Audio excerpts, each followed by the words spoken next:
নমস্কার বন্ধুরা, আমি সুস্মিতা। আমার আরও একটা নতুন ব্লগে তোমাদের সবাইকে স্বাগত। কেমন আছো তোমরা? নিশ্চয়ই ভালো আছো। আমিও ভালো আছি, তোমাদের আশীর্বাদে, তোমাদের ভালোবাসা। এখন ঘড়ির কাঁটায় 8টা। আমার সকালের প্রতিদিনের মতো চান পুজো সব কমপ্লিট করে রান্নাঘরে চলে এসেছি। আর এখানে দেখো দুধ গরম করে নিচ্ছি। আজকের বারটা হচ্ছে শুক্রবার।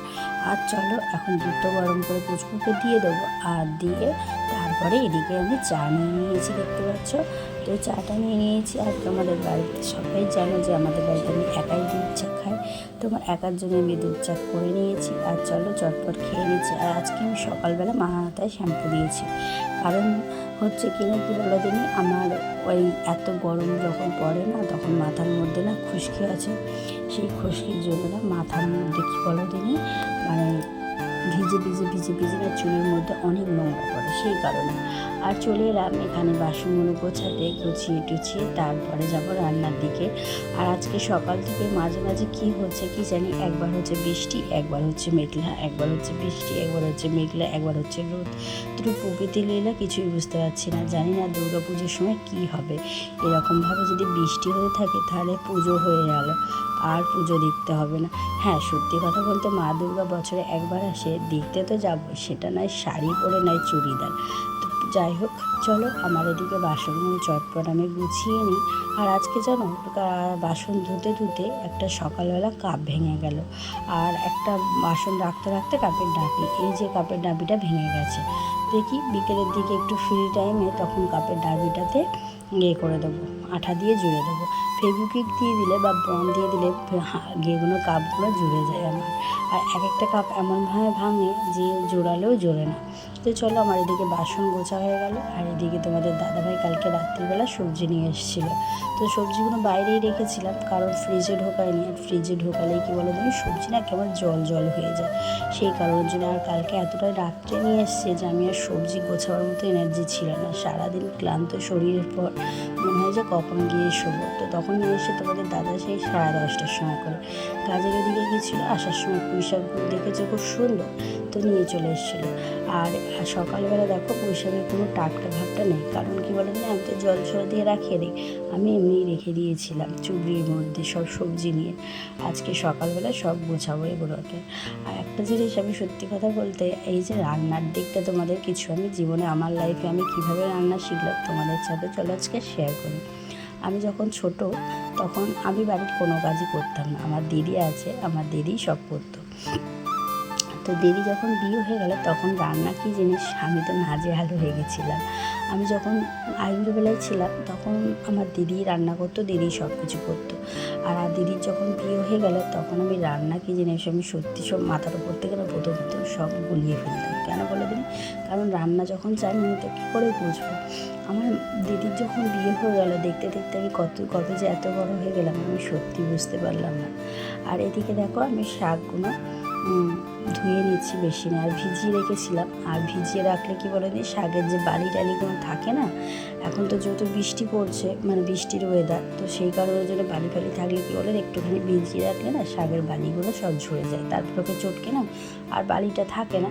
আর এগুলো সবজিগুলো ধুয়ে নিলাম। আর দেখো লাস্টে ঝিঙে কেটে একটা দিলাম, ঝিঙেটা দিয়ে, কারণ তোমাদের দাদা হয়তো সেরকম সবজি খায় না, তো দিলে হয়ে যায়। আর ওদিকে আমার মাছ ফাছ ধুয়ে সব কিছু নুন হলুদ মাখিয়ে রেখে দিয়েছি। আর এখানে নুন হলুদ তেল মশলা নিয়ে নিয়েছি। আর চলো তোমাদের যেটা বলছিলাম, আর এইখানে তোমাদের দাদাভাইয়ের জন্য ছাতু গুলেছি, তোমাদের দাদাভাই ছাতু খেলো। আর আমি কাল একটু বাসি রুটি ছিল তো খেয়ে নিয়েছি। আর পুচকু সকালে দুধ আর বিস্কুট খেয়েছে ও, তারপরে তোমাদের দাদাভাইকে ছাতু গুলে যাবে, ও ছাতু খেলো। তো তখন আমার বয়স খুব একটা বেশি নয়, আমি দিদি বিয়ে হলো তারপরে আমি মানে ওই রান্না করার ব্যাপারটা না আমার সত্যি বলতে আসেনি। কেন বলো দিদি, তোমাদের বলি যে রান্না করতে হবে, কারণ আমি তো কোনোদিন রান্নাঘরে ঢুকিই। রান্না বলে জিনিস আমি সত্যি জানতাম না। আমার মা, বাবা, আমি, আমার ভাই, আমার দিদি, ভাই বলতে আমার দাদা, আমি ভাই ভাই বলি কিন্তু আমার দাদা হয়। এবার আমার দিদি যখন বিয়ে গেল, সত্যি বলতে না আমি বুঝতে পারতাম না কী করবো। আর আমার মা, সত্যি কথা বলতে আমরা খুব গরিব, খুবই গরিব। আমার খুবই মানে সাধারণ ঘরের দিদি বলতে পারো। আমি একদম মানে আমার বাবা ঢালাই ঘরানায় কাজ করতো। আর করে বাবা ঢালাই কারখানায় কাজ করে আর মা মাছ বিক্রি করে। সেই কারণের জন্য মা তো ভোরের বেলা বেরিয়ে যেত, আর এখানে আমাকে সকালবেলায় যে রান্নার টেনশনটা আমার বহুত থাকতো। বাবা বাজার টাজার করে নিয়ে যখন সকালবেলা দিয়ে যেত আমাকে, আমি না ভয় পেতাম কী রান্না করবো। আর মা রাত্রির থেকে আগে থাকতে বলে রাখতো বাবাকে যে এই রান্নাটা হবে, আর আমাকে সব বলে দিয়ে যেত যে কী এইভাবে করবি, এইভাবে করবি। তো আমি সত্যি বলতে রান্নার এবিসিডিও তখন জানতাম না। বাবা যখন রাত্রিবেলা, মা যখন দুপুরবেলা খেত বা বাবা যখন এসে কারখানা থেকে এসে খেত, বাবা বলতো ভালো, কিন্তু মা সত্যি কথাটাই বলতো। কেন বলো দিনে, কারণ আমি তাহলে বুঝতে পারবো না যে রান্নাটা ঠিক হয়েছে কি ভুল হয়েছে। আর না বুঝলে আমি একটু শিখবো বলো? মানুষ তো ভুল করতে করতে করতে করতে সব জিনিসটাতে শেখে। আমার ক্ষেত্রেও তাই হয়েছে, আমিও ভুল করতে করতে করতে শিখেছি। আর এখন সত্যি রান্না ভালো হয়, আমি নিজেও স্বীকার করি। আর আমার সবাই বলেও, আর আমার শাশুড়িমাও বলতো, আমার ভাসুরও বলতো যে রান্না সুস্মিতা ভালোই করে। আর আমাকে দেখতে গিয়ে সবার আগে তোমাদের দাদাভাইয়ের একটা কথা জিজ্ঞেস করে, রান্নাকর্ম সব পারো তো? তো এই হচ্ছে আমার লাইফস্টাইলের কিছু কথা তোমাদের সাথে শেয়ার করলাম। আর মা কেন খারাপ বলতো তাও তোমাদের বলে দিই, না বললে তো আমি বুঝতে পারতাম না। মা বলতো যে হ্যাঁ এইটা এই কম পড়েছে, বা নুন কম পড়েছে, বা আর একটু হতো, বা ঝাল নেই। তারপরে মাকে যখন বলে যেত, আমি ভুলে যেতাম, তখন আমি দিদিকে ফোন করতাম।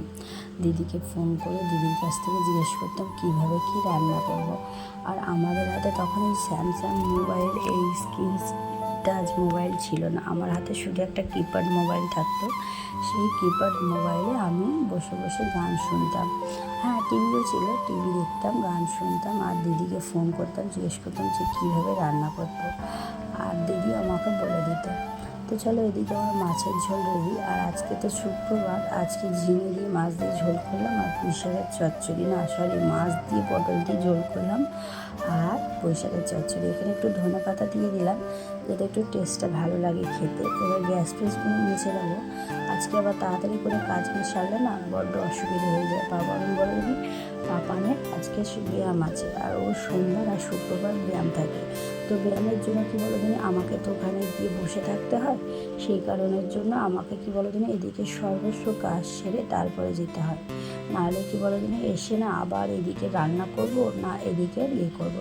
প্রায় 7:30 অবধি তো আমাকে থাকতে হয়, 5টা থেকে। তো 5টায় যাই আর 7:30টায় আসি। ততক্ষণ তো আমার এদিকে অনেক কাজ থাকে না বলো। তারপরে ঠাকুর সেবা করা, যেহেতু এখন ঠাকুর সেবা করছি না, সেই কারণের জন্য হয়তো ঠাকুর সেবাটা হচ্ছে না, কিন্তু বাদ বাকি কাজগুলো তো আমাকে কমপ্লিট করতে হবে না।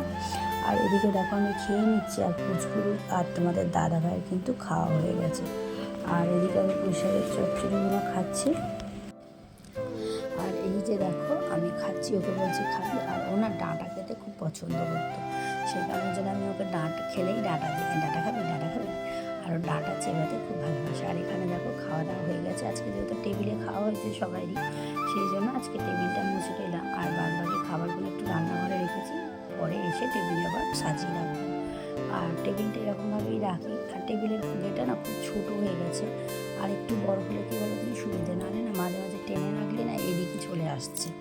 আর চলো, আমি এবার বাদ বাকি যে বাসনগুলো সব ধুয়ে রেখেছি সেগুলো আমি এই গামলার মধ্যে গুছিয়ে রাখি। আর খাওয়ার বাসনগুলোকেও গুছাতে হবে, গুছিয়ে টুছিয়ে তারপরে। আর এই দিয়ে সকালে তোমাদের বললাম একটা কাপ ভেঙে গেছিলো ডাঁটি, এই যে হচ্ছে তার, আর আমি ফেভিকুইক দিয়ে ধরে রাখলাম। তো চলো, এই দেখো এখন বিকেল, আর বাইরে পুরো মেঘলা করে এসছে আকাশ। আর আমি যাব ব্যায়ামে পাপানকে নিয়ে। আর এদিকে পাপান দেখো রেডি হয়ে গেছে ব্যায়ামে যাওয়ার জন্য, জামা ফামা পরে রেডি। আর চলো আমিও রেডি, নাইটি পরে রেডি যাওয়ার জন্য। তাই আমি জামাটা চেঞ্জ করব। আর বাইরে মেঘলা করে এসছে, ওকে ভাজি দিয়ে চলে আসবো, কারণ এসে কাজ আছে। কিন্তু ও শুনছে না, ও বলছে তুমি যদি না থাকো তাহলে আমি ব্যায়াম ঠিক মতো করবো না। তো আমি রেডি হব, রেডি হয়ে তারপরে ওকে দিতে যাব। আর চলো, মোটামুটি আমাদের দেখছো আদর খাবে, আদর। কথার বেলা একটাকও শোনে না, না একটাকও কথা শোনে না, একটাকও কথা শোনে। চলো চলো রেডি হই, তো চলো ব্যায়ামে যাবো।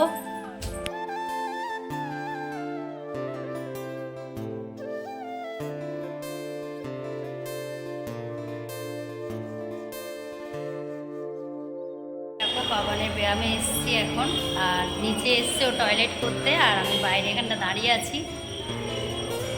এরকম মাছগুলো দেখে অ্যাকোরিয়ামে কি সুন্দর।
আর এই দেখো পুচকুকে ঘরে দিয়ে আর এখানে চলে এসেছি। তোমাদের দাদা ভাইয়ের মোবাইলটা খারাপ হয়ে গেছিলো, তো মোবাইলটা সারাতে দিয়েছিল, তো আনতে এসেছিলাম। আর তোমাদের দাদা ভাইকে জিজ্ঞেস করলাম কী খাবে, তো মোগলাই হচ্ছে, এখানে মোগলাই নেবো। আর চলো আজকের মতো ভিডিওটা এখানে শেষ করছি। ভিডিওটা যদি তোমাদের কোথাও ভালো লাগে অবশ্যই একটা লাইক, কমেন্ট, শেয়ার, চ্যানেলটা সাবস্ক্রাইব করে পাশে থাকা বেল আইকনটা টুং করে বাজিয়ে। চলো ভালো থেকো, সুস্থ থেকো।